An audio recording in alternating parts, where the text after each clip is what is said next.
people realize, long before they decide what they think about your opinions, your ideas, or your intelligence, they are already reading something else. They are reading your emotional state. They are sensing whether you feel grounded in yourself or whether you are looking around the room for permission to feel secure. That is why calm matters so much. Calm tells people that you are not easily shaken. It tells them you do not need to rush, force, or overcompensate. It creates a kind of authority that does not come from dominance, but from stability. And stability is felt immediately. You can see this clearly in real life. A person who speaks with composure, moves without inner chaos, and does not become emotionally scattered under pressure leaves a very different impression from someone who is always tense, reactive, or trying too hard to control how they are perceived. The first person feels solid. The second person may still get attention, but attention is not the same as respect. That is the difference. People often assume power looks intense, but real power often looks still. It looks like someone who does not need to speed up just because the room is uncertain. Someone who does not lose their shape when the mood around them changes. Someone who remains internally steady even when there is pressure to react, impress, or defend. That kind of calm has weight, and the reason it has weight is simple. It signals self-command. It suggests that this person is not ruled by every feeling, every opinion, or every shift in the environment. They are present. They are measured. They are here. That alone changes how people receive you. Calm does not mean coldness. It does not mean becoming distant or emotionless. It means your emotions are not spilling everywhere. It means your nervous system is not speaking louder than your character. It means you're able to stay connected and warm without becoming scattered. That combination is powerful. Because when calm is real, people feel safe around it. They trust it more. They listen differently. They stop reading you as someone who needs something from the room and start feeling that you brought something into the room. That is where quiet charisma begins, not in trying to appear important, but in becoming inwardly settled enough that your presence starts speaking before your words do. So if you want stronger presence, start here. Protect your calm. Train it. Carry it into ordinary moments. Carry it into pressure. Carry it into conversations where you would normally become too quick, too tense, or too eager. Because calm is not just a personality trait, it is often the first visible sign that a person has learned how to hold power without making noise. Rule 2. The need to over-explain reveals inner uncertainty. There is a moment when explaining stops being clarity and starts becoming leakage. You say your point once, and that should be enough. But then something inside you keeps going. You add more, then more again. You begin defending what did not need defending, softening what did not need softening, and trying to make sure absolutely no one can possibly misunderstand you. By the time you finish, the original point has lost some of its strength. That is what over-explaining does. It often sounds like communication, but underneath it there is usually something else. A fear of being judged, a fear of not being approved of, a fear that your words alone are not enough unless you keep supporting them, decorating them, and rescuing them from other people's possible reactions. That energy can be felt, and once it is felt, your presence changes. Because strong presence does not come from saying everything. It comes from being able to say what matters, then remain still enough to let it stand. When you trust yourself, your words do not need constant reinforcement. You do not feel the same urgency to convince every person, justify every choice, or manage every interpretation. That is where quiet charisma gets stronger. Not when you become vague, but when you become settled. When you stop talking as if your value depends on whether everyone agrees with you. When you stop trying to control how perfectly your message lands. When you stop treating every small misunderstanding like a threat to your identity. People with real self-respect usually have a different rhythm. They explain what needs to be explained, but they do not chase understanding beyond that point. They do not beg to be seen correctly by everyone in the room. They let their position breathe. They let silence do part of the work. That creates weight. Because when someone can speak clearly without scrambling to defend themselves, it signals something deeper than confidence. It signals internal permission. It tells people, I do not need to keep proving that my position is allowed to exist. That is powerful. Over-explaining often comes from the opposite place. It tells the room that you are still negotiating with your own right to take up space. It can make even a good point feel thinner than it really is, because too much explanation starts sounding like doubt, trying to disguise itself as detail. This is why fewer words can sometimes carry more force. Not because short is always better, but because grounded speech feels different. It is cleaner. It does not tug at people. It does not plead. It lands, and then it rests. So if you want stronger presence, start paying attention to the moments when you keep talking past the point. Notice when the extra explanation is truly useful, and when it is just your uncertainty asking for reassurance. That distinction matters, because the more you trust your words to stand, the more other people will feel that trust too. And in many conversations, the person who does not rush to over-explain is the one who leaves the stronger impression. Rule 3. A steady voice carries more weight than a loud one. A loud voice can take up space, but it does not automatically create presence. Sometimes it does the opposite. It makes the room feel the effort behind it. It reveals the need to dominate the moment instead of hold it. And people can feel that difference very quickly. A steady voice works differently. It does not rush to overpower anyone. It does not try to win attention by force. It carries a quieter kind of authority, the kind that comes from being settled enough not to push. When someone speaks that way, you feel that they're not fighting for their place in the conversation. They already believe they belong there. That changes how the words land. Because composure has a strange kind of gravity. It makes people lean in. It makes them listen for substance instead of reacting only to intensity. A steady voice suggests control, and control is persuasive in a way volume never fully is. You can hear it immediately when someone is speaking from center instead of from agitation. Their pace is cleaner, their tone is less crowded. Even when they are saying something simple, it feels more considered, more trustworthy, more solid. That is why lasting respect is rarely built through loudness alone. You can impress a room by being forceful. You can even dominate a moment that way. But respect usually goes deeper with the person who stays measured, the one who does not let emotions spill into every sentence, the one who can say something direct without sounding desperate to be heard. That kind of voice carries more than sound. It carries self-command, and that matters because your voice often reveals your inner state before your content has time to do the job. If your tone is scattered, sharp, rushed, or inflated, people feel that before they process what you actually mean. But when your voice is steady, the message gains strength before it is even fully understood. This does not mean you need to sound robotic or suppress your warmth. A steady voice is not flat, it is grounded. It still has feeling in it, but the feeling is held well. It is not running loose through the room. That difference is everything, because charisma is not built only through what you say. It is built through how safe, clear, and settled people feel in the presence of your expression. A steady voice does not beg the room to listen. It gives people a reason to. So this rule is worth practicing in ordinary moments. Slow down a little. Finish the sentence before reaching for the next one. Let your tone come from your center, not from urgency.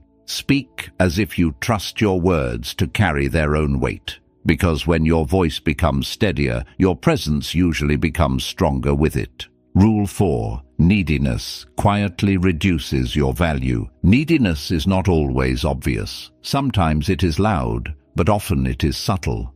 It can sound like over-checking, overreaching, over-offering, over-smiling, over-adjusting. It can show up in the way someone keeps fishing for reassurance, chasing approval, or making themselves too available in the hope that being wanted will finally make them feel secure. People feel that energy, even when nothing explicit is being said, and the reason they feel it is simple. Neediness carries pressure. It makes the interaction less free, less grounded, less clean. Instead of presence, it creates a quiet sense that something is being asked for all the time. Attention, validation, opportunity, confirmation. That changes how your presence lands, because strong presence has space in it. It does not cling. It does not lean too hard on the moment. It does not make every interaction responsible for filling an inner lack.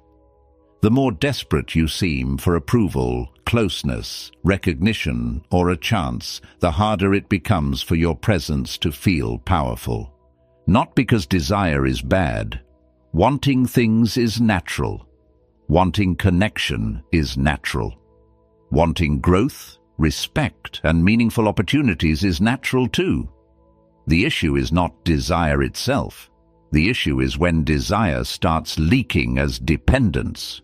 That is when your energy begins to lose weight. You can see it clearly in conversation. Someone who is too eager to be liked often starts bending too quickly. They laugh too fast, agree too often, explain too much, and subtly rearrange themselves to secure a positive reaction.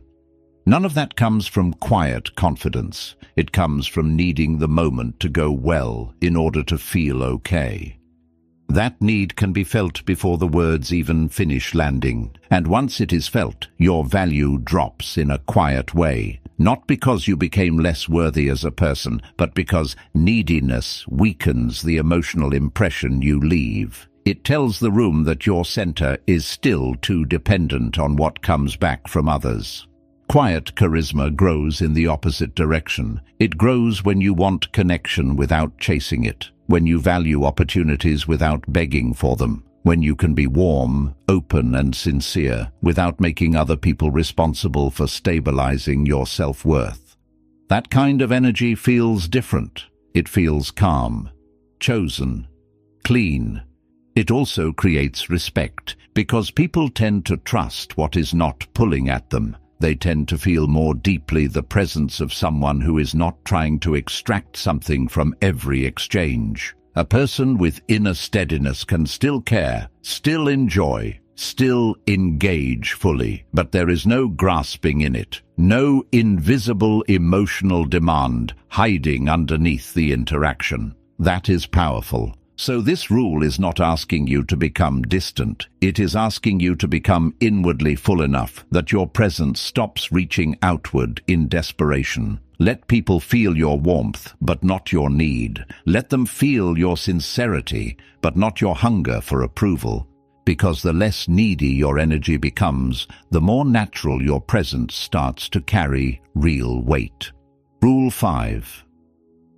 Silence has weight when it is chosen well. Silence is often misunderstood. A lot of people treat it as emptiness, awkwardness, or weakness, as if every pause must be filled and every moment must be answered immediately. But well-chosen silence does something words often cannot do. It creates gravity. When someone is comfortable with silence, you feel it right away. They are not scrambling to manage the room. They are not rushing to prove they are interesting, intelligent, or in control. They can let a moment breathe.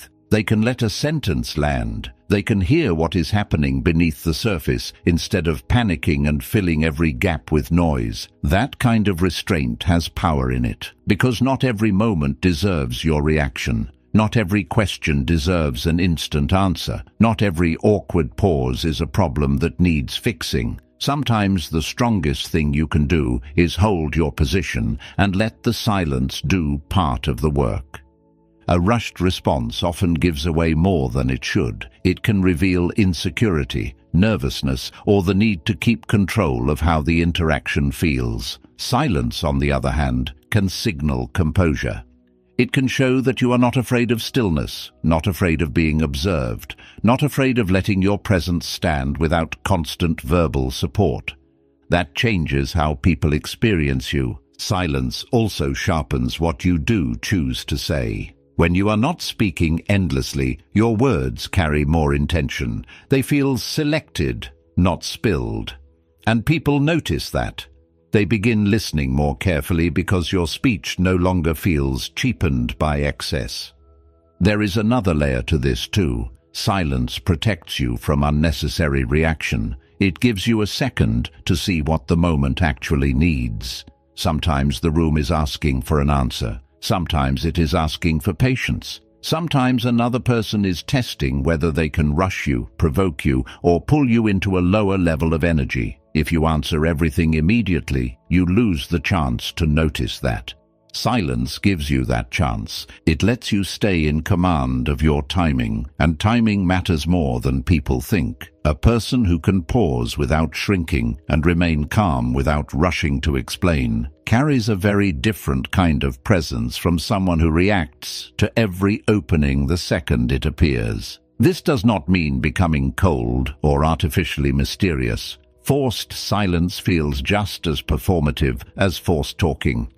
The point is not to act unavailable. The point is to become settled enough that you do not feel compelled to fill every space. That is where the weight comes from. So if you want stronger presence, practice letting small moments stay quiet. Let the pause exist. Let the question sit for a breath before answering. Let your words arrive from intention, not from reflex. Because silence, when it is chosen well, does not make you disappear. It makes your presence feel harder to ignore. Rule 6.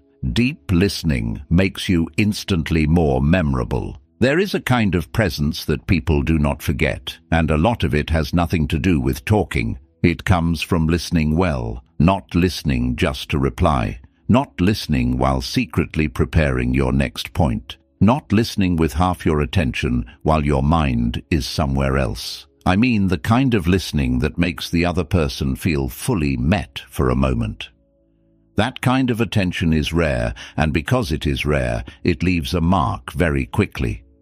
You can feel the difference immediately when someone is truly there with you. Their face stays with the conversation. Their energy is not rushing ahead. They are not trying to turn everything back toward themselves. They are actually receiving what is being said. That creates depth, and depth is memorable. A person who listens deeply does something powerful without trying too hard. They make the room slow down a little. They make the interaction feel more real. They stop people from feeling like they have to fight for space. That alone makes their presence stronger, because presence is not only about how you express yourself. It is also about how fully you can hold another person in your attention. That is part of quiet charisma. It is not just being interesting, it is making people feel that they were truly heard in your company. A lot of conversation feels thin because attention is thin. Everyone is waiting for their turn. Everyone is trying to add something. Everyone is speaking, but very little is being held. So when someone actually listens with calm, patience, and real curiosity, it feels almost unusual. That unusual quality becomes memorable. Deep listening also changes your own presence from the inside. It makes you less reactive, less performative, less concerned with constantly shaping how you appear. It pulls you out of self-consciousness and into contact. And that shift is powerful because people trust someone more when they feel that person is genuinely with them, not subtly performing at them. There is also strength in restraint here. You do not have to interrupt every silence. You do not have to prove you understand too quickly. You do not have to show how much you know in every exchange. Sometimes, the strongest thing you can offer is full attention without trying to decorate it. That kind of listening gives your words more value too, because when you finally do speak, it feels considered. It feels earned. People can sense that you were not just waiting, you were taking things in. Your response carries more weight because your attention did. So if you want stronger presence, do not only work on how you speak, work on how you listen. Let people feel your steadiness there. Let them feel that your attention is not cheap, scattered, or constantly slipping away, because a person who listens deeply does not just seem polite, they seem rare, and rare presence is usually the kind people remember. Rule 7. Speak with precision, not excess. A lot of presence is lost in unnecessary words, not because speaking is bad, but because too much speech can weaken the force of what you actually mean. When every thought is said out loud, when every point is stretched too far, when every silence is filled before it has time to breathe, your words start losing density. They may still be heard, but they no longer land with the same weight. Precision changes that. When someone speaks with precision, you can feel the difference. Their words are not crowded. They do not wander too far from the point. They do not keep adding layers just to make sure the room stays with them. They say what matters, and then they let it stand. That kind of speech feels stronger because it feels chosen. There is discipline in it. It shows that the person is not speaking just to release energy. They are speaking because they have something worth placing into the moment. And when words come from that place, people tend to listen more carefully. Too much talking often creates the opposite effect. It can make even a good idea feel diluted. It can make confidence sound uncertain. It can make presence feel lighter than it really is, simply because nothing is being held back long enough to gather force. That is why fewer words can carry more authority. Not always fewer in number for the sake of sounding sharp, but fewer in the sense that what is unnecessary has been removed. The point is cleaner. The tone is steadier. The sentence is not doing extra work to prove something it should already trust. And people notice that. A person who speaks with precision usually feels more grounded, more thoughtful, more in command of themselves. Their speech suggests that they are not afraid of simplicity, and that matters because unnecessary excess often comes from nervousness. It comes from trying to fill, impress, soften, control, rescue, and explain all at once. Precision comes from a different place. It comes from trust. Trust in your meaning. Trust in your timing. Trust that your words do not need to be inflated to have value. This does not mean becoming stiff or overly calculated. The goal is not to sound polished in an artificial way. The goal is to stop wasting your own impact. Let your words carry intention. Let them have shape. Let them arrive without dragging 10 extra sentences behind them. That is where verbal presence begins to strengthen. So this rule is worth practicing in small ways. Say a little less than your impulse wants to say. Notice when the point has already landed, and stop there. Let clarity do the work that excess keeps trying to do through quantity. Because when your speech becomes more precise, people start feeling the importance of your words before they even fully explain why. Rule 8. Respectful directness leaves a stronger mark than aggression ever will. There is a big difference between force and strength, even though they can look similar for a moment. Aggression often tries to create impact by pressure. It pushes harder, speaks sharper, and leans on intensity to make a point feel important. But after the moment passes, what usually remains is not respect. It is tension, distance, sometimes even distrust. Respectful directness works in a completely different way. It says what needs to be said without unnecessary heat. It does not hide, but it does not attack. It does not decorate the truth until it becomes harmless, and it does not weaponize the truth just to feel powerful. It keeps the message clear while keeping the self under control. That is what gives it weight. When someone can be honest without becoming harsh, people feel something deeper than confidence. They feel maturity. They feel that this person is not speaking from wounded pride or emotional overflow. They are speaking from clarity. And clarity has a steadier kind of force than aggression ever does. Aggression may win a few seconds of control, but directness earns a different kind of authority. It makes people feel that you mean what you say, and that you do not need to raise the emotional temperature just to make your words matter. That is rare, and because it is rare, it stays with people. You can hear it in the tone. A direct person does not ramble around the point, but they also do not slam the point into the room. They place it cleanly, calmly, without apology, and without unnecessary violence. That kind of honesty leaves a much stronger mark because it feels deliberate. It also protects your presence. The moment aggression takes over, your energy starts losing refinement. Even if you are technically right, the emotional force can make the message feel less trustworthy. People stop hearing only the truth and start reacting to the heat around it. Your point may still land, but it lands with damage attached to it. Respectful directness avoids that trap. It lets you stay firm without becoming crude. It lets you draw a line without performing anger. It lets you speak with conviction while keeping your dignity intact. And that combination is powerful because it shows that your strength is not dependent on intimidation. You do not need to overpower the room to be taken seriously. You do not need to make someone feel small in order to stand tall. Real presence is often revealed by how little force you need in order to remain clear. So this rule asks for discipline, especially in difficult conversations. Say what you mean. Do not soften the truth until it disappears. But do not let ego turn honesty into aggression either. Keep the message clean. Keep your posture steady. Let your self-control stay visible inside your clarity. Because people may react to aggression, but they remember respectful directness in a very different way. It feels stronger because it is. Rule 9. Protect your warmth, but keep your gravity.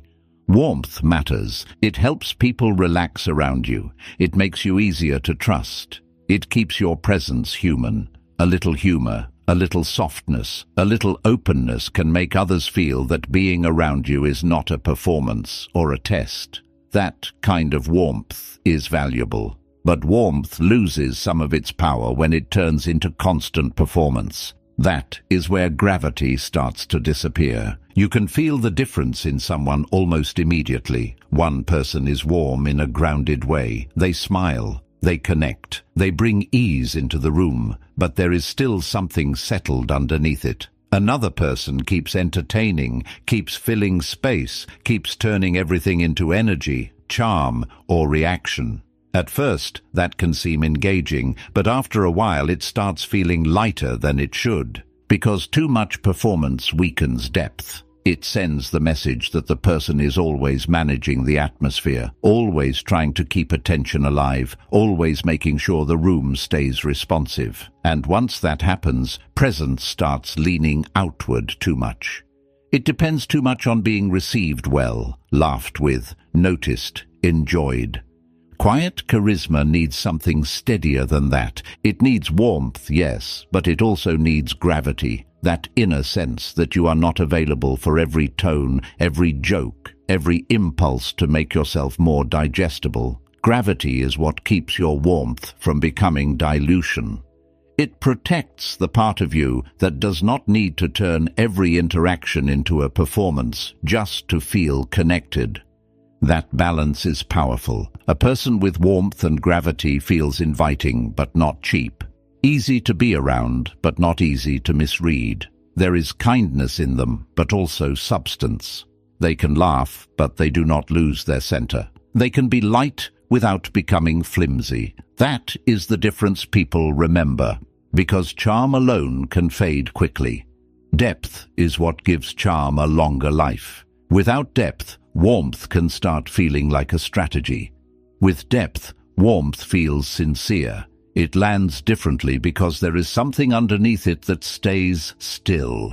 This is why protecting your gravity matters. You do not have to perform your personality all the time. You do not have to turn every silence into a joke or every interaction into proof that you are likable. Sometimes the strongest thing is to let your warmth remain simple and let your steadiness do the rest. That creates a more grounded kind of magnetism. So this rule is really about balance.